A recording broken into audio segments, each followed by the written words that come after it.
Yeah, it's a great story. I was asked to audition.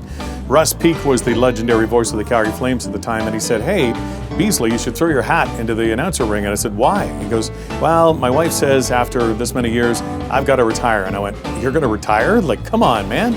You're like the voice of the Calgary Flames." And so I went down for the audition, which was ironic because we had about 25 people down in the Saddle Dome, and they all came to audition.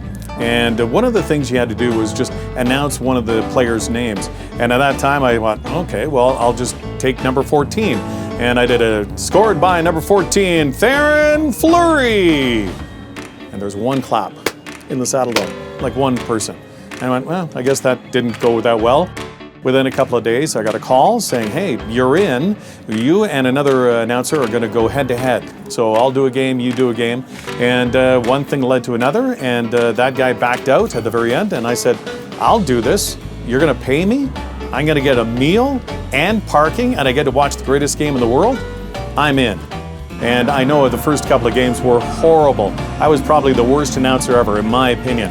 And eventually just got used to the cadence of how I was going to introduce the Calgary Flames, because for the longest time I wanted to do what Russ Peake did, which was your Calgary Flames.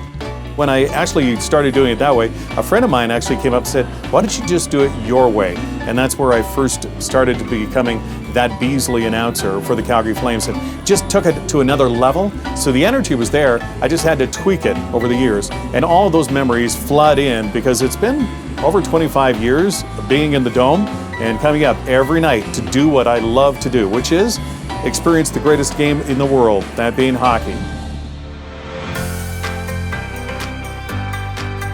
I think my favorite thing about a Calgary Flames game is just seeing and hearing people.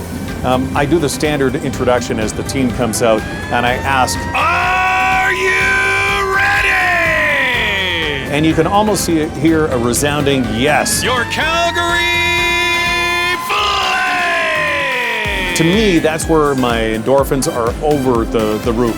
Not to mention when they score a goal, if not when they're in the 3 stars. So those are my favorite moments as an announcer. And it's not just in the Dome, but it's at all these great events that we get to do through the Calgary Flames Foundation, the wheelchair hockey, the Townsend Tigers over at the Alberta Children's Hospital, reading Give It a Shot, work that we do with the foundation when it comes to the celebrity poker games. Those kind of things is when we get to touch with the real people that come down to the hockey games. They're fans of the hockey games. They get to meet the players, and to me, that's what the success of this team is all about.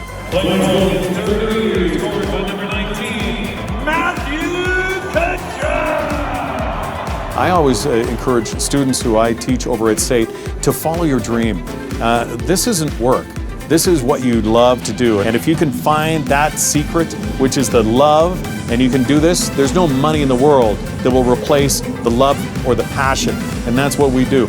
We are passionate about what we get to do, and you get the chance to experience it every night at a hockey game here in Calgary.